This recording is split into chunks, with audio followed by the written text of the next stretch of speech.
Hey guys!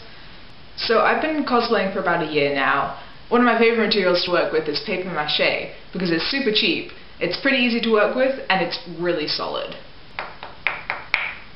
Obviously as a homestuck, most of the things I've made are horns, but obviously I've also made other things like my Therese dragon cane. The sword is not papier-mâché, I know. What are you talking about? This is totally foam. The edges though are painted with the same mix I use when I'm doing papier-mâché, so I just wanted to show this as an example of how versatile the materials can be. I don't know if you can see that, but it's just to smooth out the edges where the foam connects. My Therese horns and Therese cane are both made just using the normal papier-mâché method. Put some flour in a bowl, add water, dip paper in it, stick it all over. The problem with this method though is that it leaves the surface pretty uneven. You probably won't be able to tell on camera, but it leaves lines from the edges of the piece of paper. My car-cat / cancre horns are made with the string method, which involves wrapping string around your base. That makes this cool kind of ridged effect, which is nice for horns, but probably not very useful if you're making anything else. My solid / Matuna horns, which I only made quite recently, are made with toilet paper and combined with the flour mix, so it makes a kind of pasty mixture which you then spread over your base. I was kind of lazy with this. I didn't sand it as much as I could have. I didn't make it as thick as I should have perhaps to sand it down to a good size, but you can see they get quite smooth. So yeah, let's make things.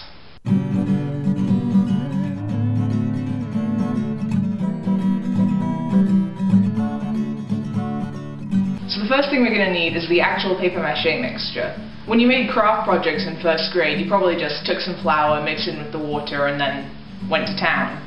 But that's not actually the best way of doing papier-mâché. If you just mix the flour into the water, eventually it'll separate and it'll be kind of bitty and it just won't work very well. The way I like to do it is by taking your flour water and cooking it on the stove. So you're basically making a flavorless sauce, but it means that you'll have this very sticky, thick papier-mâché mixture, which will just work a lot more effectively. So take your pot. This is what we're going to be cooking with, so make sure it's good to cook flour and water in, I guess. Fill it with water. Well, not too much water. That's probably too much. Add a couple of spoonfuls of flour. I never really know how much to add, to be honest. When I'm making recipes, even with recipes that are written down, I tend to just kind of chuck everything in and see what happens. So add some flour, you can always add more later. Mix it together. When you've gotten all the lumps out, then you can put it on the stove. That's going to start heating up. But keep an eye on it, because once it gets hot, it'll start cooking really quickly, and you're going to need to whisk really, really fast to make sure it doesn't, make noodles. You don't want noodles.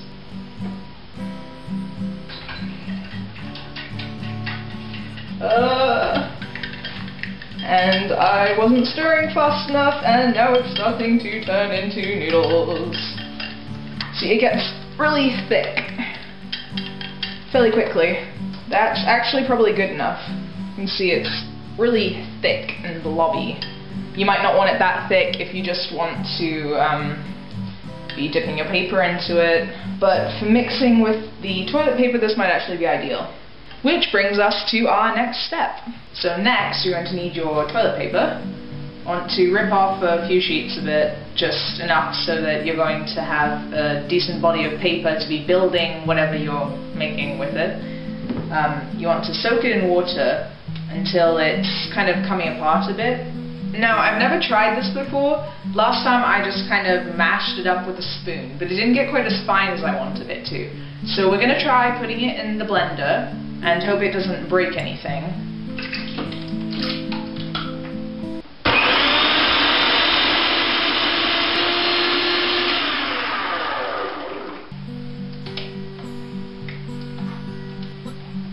Okay, so that's pretty finely mashed up, but there's still quite a lot of water mixed in with the paper, and you don't really want it quite that wet.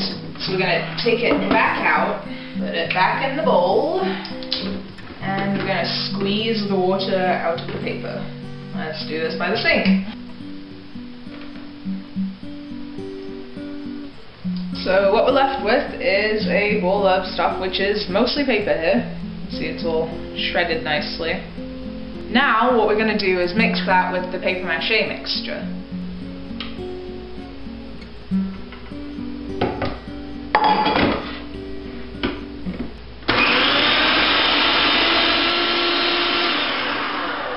So what you're left with is this papier-mâché toilet paper mix, which is pretty malleable.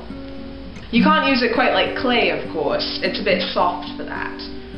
But what I like to do is I make a cardboard base, or in the case of my curved horns, I used a aluminum foil base. So I make my horns with a hole in the bottom so they can be attached to a sticky out bit from the headband. So you take your base and aluminum foil, rip it more neatly than I did, and you can just kind of mold a base shape around there. It's not very pretty, that doesn't really matter though, because you're going to be covering it with this stuff.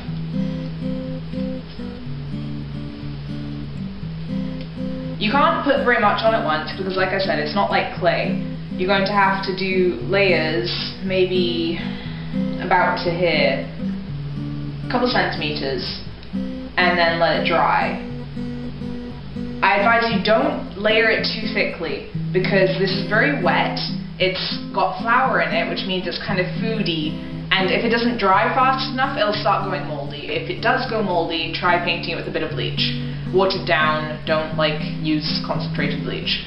Once you've added a layer of papier-mâché, you should probably let it dry for 1 or 2 days. If you're using this mixture and not just papier-mâché and pieces of paper, I would say definitely 2 days, because it's really wet. There's still quite a lot of water in it, even though I squeezed as much out as I could, and it's just going to get moldy really easily. Once you've let that dry for a day or two, you can then sand it down so it's not quite as lumpy, because as you can tell it's pretty difficult to get it smooth. So just make it a bit thicker than you want it and sand it down. So yeah. Solid, cheap, pretty easy, takes quite a long time, but personally I think it's worth it.